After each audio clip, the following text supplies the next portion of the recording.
Erik and Lyle Menendez, Double Trouble, and Dead Ringers. They are now the subject of a new Netflix movie. 30 years after being convicted of the brutal murders of their parents, they have filed a petition for a new trial based on newly discovered evidence. So what is this new evidence? And is it so compelling that they should get a new trial? Well, grab your briefcase and your book of the rules of evidence and join me in a legal deep dive in the Erik and Lyle Menendez petition for a new trial.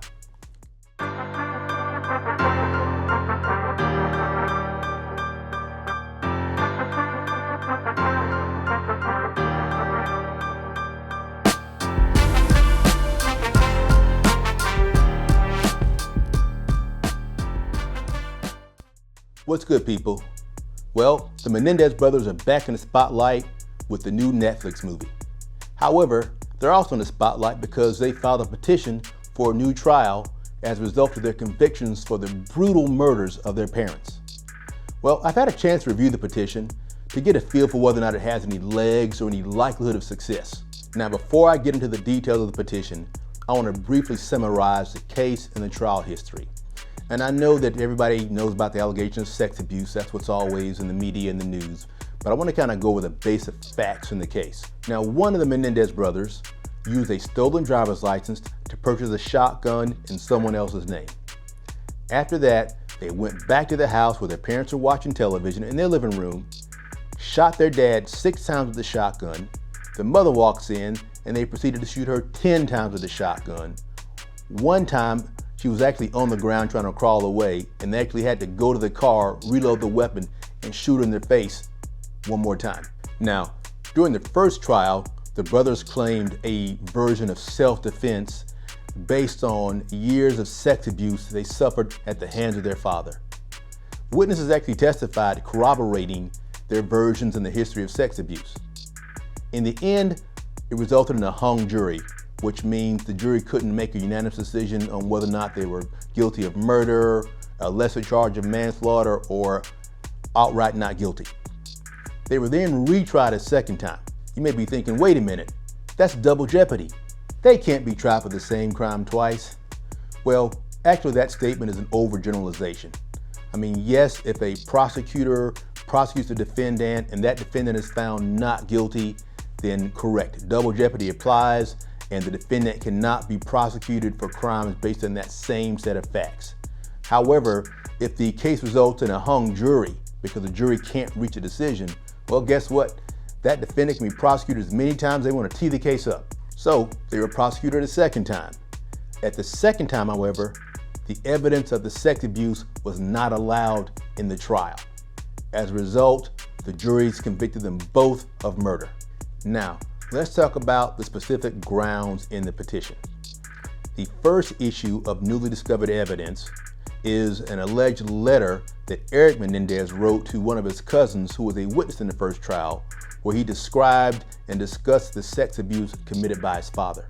Number two, the nature of the other evidence they're claiming entitles him to a new trial is a statement made by a former child star who was in the boy band Menudo, where the child star claimed that the Menendez father also sexually assaulted him when he was a minor.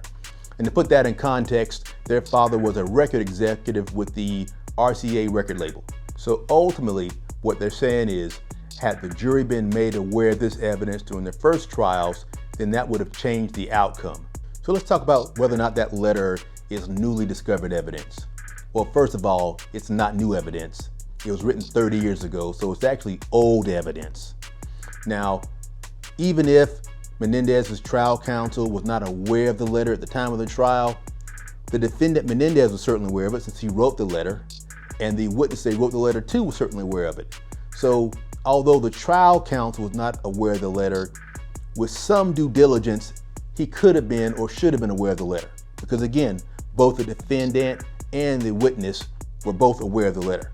And when you're the trial attorney, I mean, there is some obligation to, put forth some investigation into the case. So that's something they really should have known about. I want to contrast that with evidence that is significant and there's no way the defendant could have known about it. For example, you have the cases where, DNA was not in use at the time. for example, and there's genetic material and evidence that could have been tested for DNA that's been sitting there for years and nobody knew about it. Or let's say there's something a prosecutor and law enforcement withheld from a defendant that indicates or suggests the defendant may not be guilty. That's newly discovered evidence. But a letter the defendant wrote that pertained to the defense of his case, I don't really think that's going to count. So this whole thing with some letter the defendant wrote 30 years ago being newly discovered evidence, that dog's not going to hunt. Now let's talk about the testimony from another witness that would testify or state that the Menendez father also sexually assaulted him when he was a minor. First and foremost, there's no doubt in my mind that their father was a pedophile. And actually, I'm surprised only one witness has come forward, because normally when this happens, you see people come out of the woodwork saying this person, also abused them or sexually assaulted them.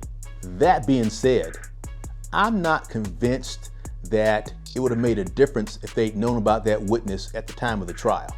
Keep in mind, at the first trial, even had they known about the witness, he may not have been willing to testify. Now, of course, the defendant has a right to subpoena witnesses to testify, whether they want to or not. But trying to compel someone to testify as a defense witness in a murder trial and testify about being sexually assaulted and abused by somebody involved in the case, I mean, good luck with that. I just think that would have been very, very messy. There's no guarantee the person would have wanted to testify, and I don't really think they could have made him or would have made him testify when he wasn't willing to do so. And even if he was willing to testify, there are still issues with relevance and admissibility. There's a very specific rule that discusses admissibility of character evidence of the victim. And basically what defense attorneys often do, and I've done it, is try to put the victim on trial. And there are ways you can do that. You can question their character, you can use evidence of certain characteristics and traits, but what the rules don't allow is for you basically to put up evidence about the victim that's not really relevant to the crime, in order to basically get the jury to say, you know something, this is a bad person, they're a horrible person, and make a decision on the verdict of not guilty or guilty because the victim's a bad person. That's exactly what the rules are designed to present. They want a verdict or decision made on relevant evidence. Evidence relevant to the crime and maybe to any defenses.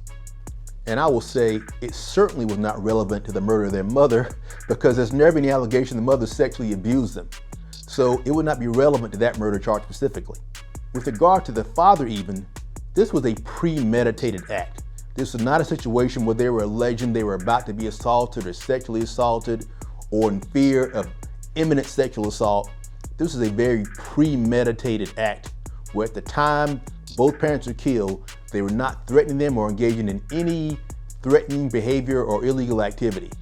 So I think you have a major issue with this evidence and this testimony getting in on the grounds of relevance, because it's not something they knew about. So if they didn't know that their father had sexually assaulted this individual at the time they killed him, the whole idea that it was a factor in the decision to commit the crime or somehow relevant, it's just a stretch. It'd be different if they said, hey, we're aware of this, that our father sexually assaulted this person, this is what he did, this is how he did it, we saw the same pattern happening, he's about to do it with us. Well, that's not what happened at all. They didn't know about it, they had no idea. It was not something that was in their mind that factored into their perception of the threat. Well, I'm gonna call it like I see it. While this petition will keep the case in the spotlight for a little while longer, at the end of the day, the Menendez brothers will not be granted a new trial based on newly discovered evidence. Keep in mind, from a factual standpoint, these murders were premeditated. In addition to that, they tried to cover the murders up by burying their clothes and hiding the shotgun. They even tried to fake an alibi by buying a ticket to a Batman movie. Matter of fact, the Michael Keaton Batman, even worse. And during the first trial, the jury actually heard evidence of the sex abuse from multiple witnesses. So they had that information. They knew about it, they had the opportunity to factor that into their decision, and they still didn't find the brothers not guilty, and they still didn't convict them of the lesser charge. They were hung. They were hung between murder and manslaughter. And as I understand it, they actually had more juries still voting toward murder than manslaughter during the first trial. In the second trial, where they were convicted, the evidence of sex abuse was not even allowed. And you're probably thinking, well, maybe the judge made a mistake. they should have appealed that. Well, they did appeal that. And the appellate court upheld the conviction and the judge's decision not to let that evidence in. So, based on the facts of the case, the rules of evidence regarding relevance and admissibility, nice try, but those dogs just won't hunt. And I never fault anybody for trying. I mean, they have nothing to lose. They're sitting in jail, serving a sentence for murder. But at the end of the day, this petition will not get the job done. So, do you think Double Trouble should get a new trial? Do me a favor, call it like you see it, and post your comments to this video. That's it. Well, that's all I got, but I do appreciate you taking the time to join me on this legal deep dive. I think it's always fun to discuss these topics, tell you what I think, and get your feedback. I would really appreciate it if you took the time to like the video, subscribe to the podcast, and also I'd appreciate you sending me your comments so we can discuss the topics you want to hear about. That's it.